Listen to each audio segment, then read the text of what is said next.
Hello everyone, I'm Sai Nandan Reddy from Initiatic School. I welcome you all to this beautiful location. We are at Harkidun. This is in Uttarakhand area. Today we will be talking about the close correlation between trekking and spirituality. We all have been seeing pictures of great teachers from all religions and cultures. Their pictures always have mountains around them. And we all know that great teachers, they always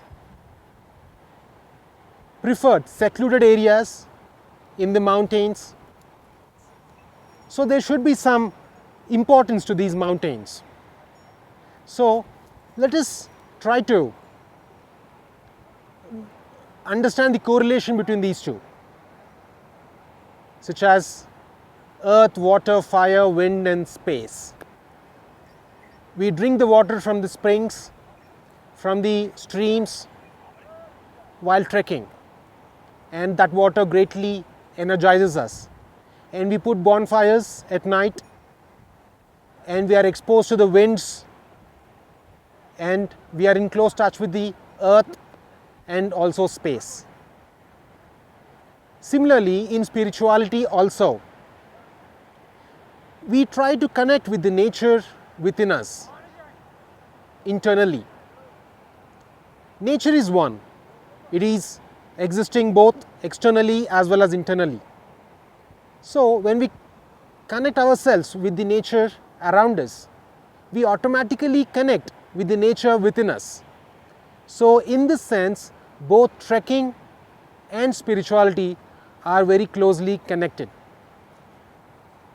In trekking, we always go trek within a group, because as a group we can enjoy a lot. Group supports all its members. For example, if somebody did not bring any ointment or any tablet, they may go ask some other person, and that could save their life, because in higher altitudes there is no option to buy so easily things if you forget. So the group is a great support, and within a group there is always a brotherhood. We help each other. In this sense, we experience brotherhood and we develop it.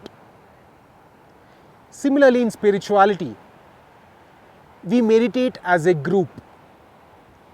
We discuss spiritual things as a group, because as a group we inspire each other, because there are tough situations in life which we all go through, where we need the support of our friends, family members, and in one word, that brotherhood spirit is something which will greatly help us.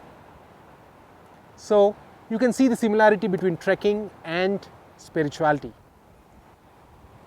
In trekking, we develop toughness and willpower. As we travel the trek, the trails, the rocks, the waters, it requires physical endurance. And here we develop our mental and physical strength. Many times our body may ache, it may not support to carry the weight, and due to which the mind says it's enough, take rest.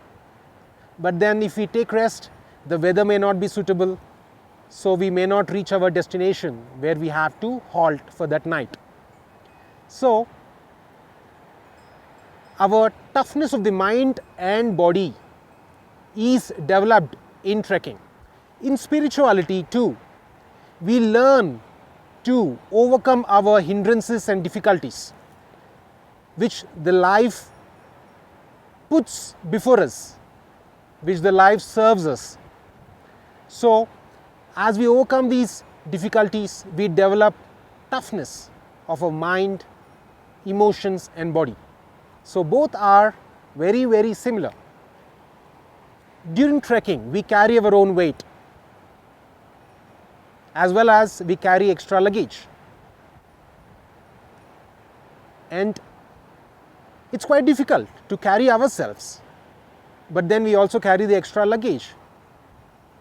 So it's painful, but then we carry it and we get used to it. In spirituality, we carry our own karma. When I say karma, karma is all about our results of our actions, either positive or negative. So every person has their results of their actions which they have committed in their past and which they are still committing in the present. So we all carry our burden, and as we carry our burden, we try to purify them, purify our karmas. That means try to make positive actions and then nullify the negative effects of negative actions. And this is how trekking and spirituality are very closely connected. During trek, we all have our contingency plans because the terrain is mostly unknown. How much time we take to prepare, the weather may not always be the way we want it to be, or sometimes we may fall down, we may slip somewhere, or someone might encounter an accident. So we always have contingency plans. It can be regarding food, or it can be regarding protecting our bodies or the shelter, etc. So we always take care that we are safe and we complete the trek successfully. Similarly, in spirituality, we have a support system, which is a teacher who is experienced, a group of friends who are our fellow spiritual travelers who can help us understand ourselves better. And then all these support systems will help us overcome our difficulties and hindrances and reach our destination, that is spiritual destination. In trek, we travel against the gravity, especially when we go uphill, and this is pretty tough task.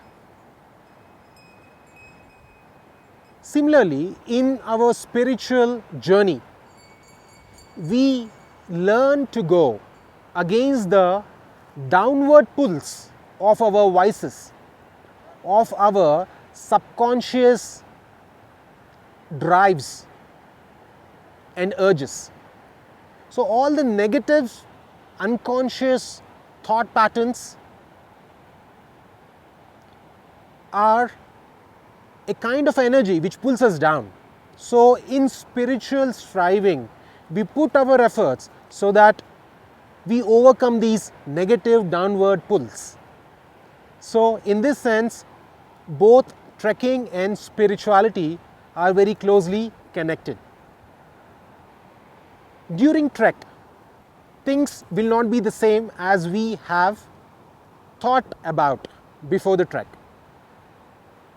So we all understand that there is no scope of complaining because things are obviously uncomfortable, but there is a lot of fun element in this uncomfortableness too. So this attitude of no complaining is very, very important. In spirituality too, a true spiritual person never complains. He takes his life as his own responsibility. He never puts other person responsible for his actions. So in this sense, both are very closely connected. So in this sense, we have understood the similarity between trekking and spirituality. I would encourage you all to read more about trekking, mountaineering, hiking, and its relation with spirituality. You can read the book Sacred Powers of Mountains by Peter Dunau, Master. And there are many great teachers like Master Torquem Seredarian, Master Omram Michael Ivanov, and many others. In every culture, in every nation, all the higher altitudes, the mountains, the springs at these level, they all are considered very, very powerful places where spiritual transformation is accelerated. So we at Initiatic School, we encourage you all to go to these higher altitude places, spend few days and nights in these places so that you experience the nature here. We encourage you to meditate too in this wonderful environment. Thank you so much.